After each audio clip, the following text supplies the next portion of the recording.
Alors dans cette vidéo, on va voir comment régler ce splendide SR71 Blackbird de chez eFlight sur une Radiomaster TX16S. Cet appareil, qui est donc déjà équipé et pré-réglé, demande juste une radiocommande, un Spectrum à longue portée d'au moins 5 watts, ainsi qu'une batterie adaptée pour pouvoir voler.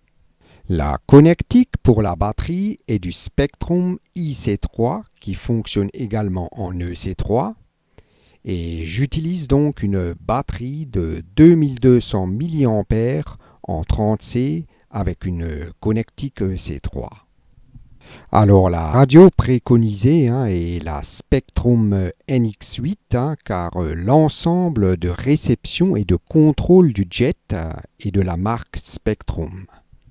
Pour les personnes qui n'ont pas cette radio ou une version supérieure et qui ont une Radiomaster TX16S qui est une radio multiprotocole, il est possible par le biais d'un réglage un peu spécial de l'utiliser pour piloter ce SR71. Alors la Radiomaster TX16S ne permet manifestement pas de basculer du mode Safe au mode AS3X et vice-versa dont dispose ce SR71. Un seul de ces deux modes peut être donc utilisé et j'ai opté pour le mode Safe qui limite le niveau de débattement pour voler avec moins de risques. Le mode AS3X étant un mode comparable au mode manuel. Alors voici ma version OpenTX qui date de 2021. Si l'on a une version antérieure, il faudra peut-être voir pour effectuer une mise à jour. On va donc commencer par créer un modèle. Alors il va falloir bien suivre exactement toutes les opérations qui suivent sous peine d'avoir un appareil totalement impilotable. Ici on valide l'avion. Là on confirme la motorisation en CH3. Là, deux ailerons dont le A en CH5 et le B en CH1. Là on valide non. Puis un canal pour la profondeur en CH2 et un pour la direction en CH4. En réalité, il n'y a pas de direction sur cet appareil, c'est en fait la roue que l'on met en directionnel. Et on confirme pour enregistrer le modèle. Le modèle est à présent créé et on sort du menu. Ici dans le mixeur, c'est ce qui doit s'afficher. Dans les sorties, on inverse le sens de CH4. Puis 90 et 2000 sur CH5. C'est hyper important. Maintenant, dans les entrées, au niveau de la profondeur, on va enregistrer 3 débattements, mais un seul suffirait. Premier débattement. Deuxième. Et troisième débattement. Attention, c'est hyper important. Il faudra veiller à ne pas dépasser les 78%. J'ai laissé une marge de sécurité de quelques unités et la dépasser peut amener à un crash fatal de l'appareil. Pour les ailerons, 3 débattements également. Un seul suffirait bien sûr. Premier débattement. Deuxième et troisième débattement. Là aussi, hyper important de ne pas dépasser les 87% et de ne pas varier les 15% de décalage. Là encore, j'ai veillé à laisser une marge de sécurité de quelques unités. Puis également 3 courbes au niveau des gaz. La première courbe qui constitue un verrou pour gaz à l'arrêt. Deuxième courbe pour de la démonstration au sol. Et la troisième courbe pour voler, que j'ai confectionné en 9 points avec le générateur de courbes. Le pilotage de ce SR71 sera plus agréable et moins risqué avec ce genre de courbes. Là, on est dans le menu des courbes et là, on est dans l'édition. Et on a déjà les coordonnées des 5 premiers points. Et là, le reste pour une courbe, donc au total à 9 points. Alors voilà l'ensemble des réglages au niveau des entrées. À présent, il nous reste à associer la radiocommande à notre SR71 Blackbird. Pour cela, sur la ligne mode, on sélectionne Multi DSM X2F. Il n'y a rien d'autre qui fonctionne. Puis on connecte la batterie.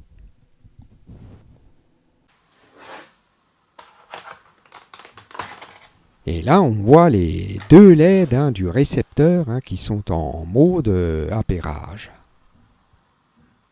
On va donc appairer notre radio TX16S à l'appareil.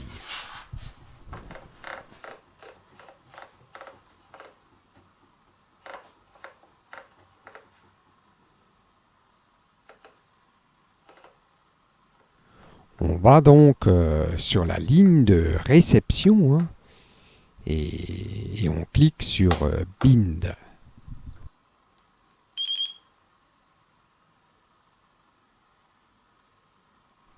Et voilà, LED rouge et bleu fixe, la radio est associée à l'appareil.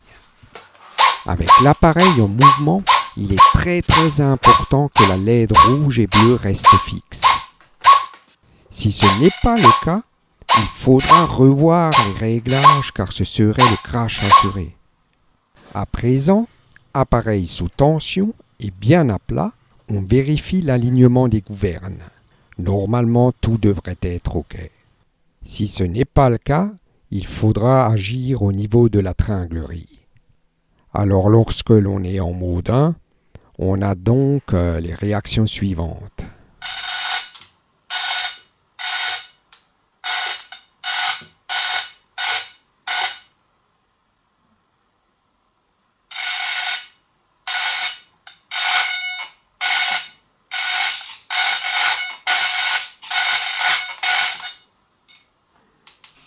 Et là, on a donc la direction qui agit uniquement sur les roues avant de l'appareil.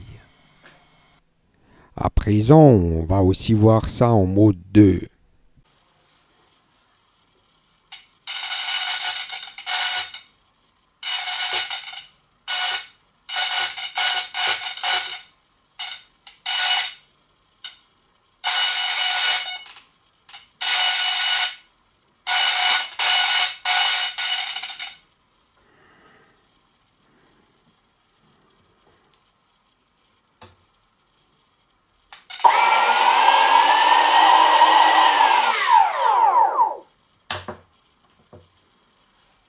Puis là, on va installer les dérives. Il y en a aussi des rouges livrés avec l'appareil pour une meilleure vision du sens de vol. Et test global en mode 1.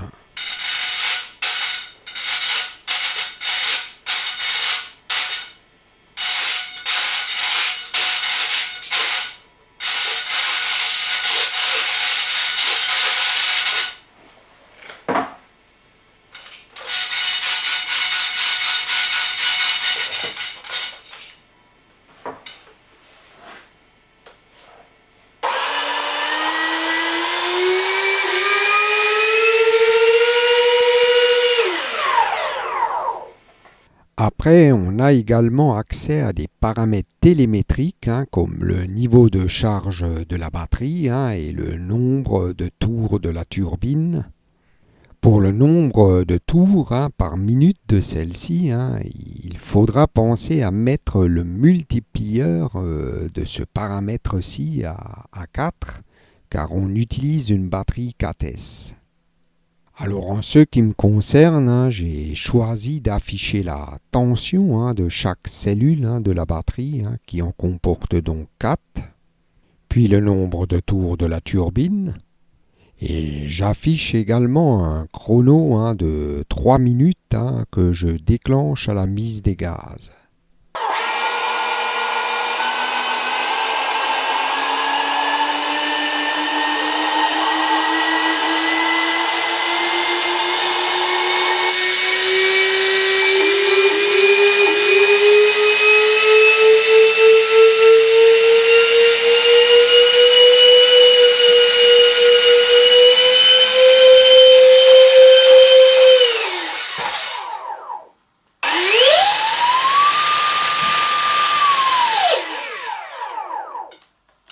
Alors voilà, après encore avoir réglé l'équilibrage, qui peut dépendre un peu de nos préférences au niveau du type de vol, l'appareil est donc prêt à voler. J'ai réglé donc l'équilibrage plus en arrière pour pouvoir plus facilement admirer l'appareil en vol plutôt que de voir passer une balle de fusil. Alors il faut lancer énergiquement l'appareil car celui-ci a besoin d'une vitesse assez importante pour pouvoir se maintenir. Le contrôleur de vol de l'appareil détecte la lancée et se met automatiquement en mode décollage en jouant sur les volets de profondeur. Une fois l'appareil ayant atteint une certaine vitesse, celui-ci devient plus stable. Dans tous les cas, dès l'appareil lancé, il faut prendre au plus vite les commandes pour jouer si besoin sur la profondeur. C'est un véritable bolide qui peut se retrouver en peu de temps à plusieurs centaines de mètres. Après, si vraiment il devait y avoir une perte de transmission, l'appareil se mettrait par sécurité à atterrir automatiquement. Mais en vol en courbe, on peut le maintenir dans un rayon proche de 100 mètres. Alors avec un équilibrage en arrière, on peut se permettre sans souci lorsqu'on est face au vent de couper les gaz sans risque de décrochage.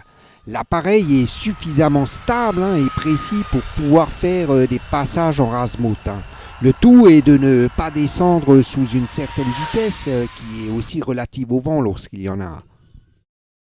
Alors si on ne dispose pas d'une piste pour un atterrissage sur roue, je conseille vivement de mettre l'appareil en vol stationnaire le plus bas possible avant de le laisser se reposer dans l'herbe. Ici du blé. Ainsi l'appareil s'en sort avec zéro égratignure et que du bonheur.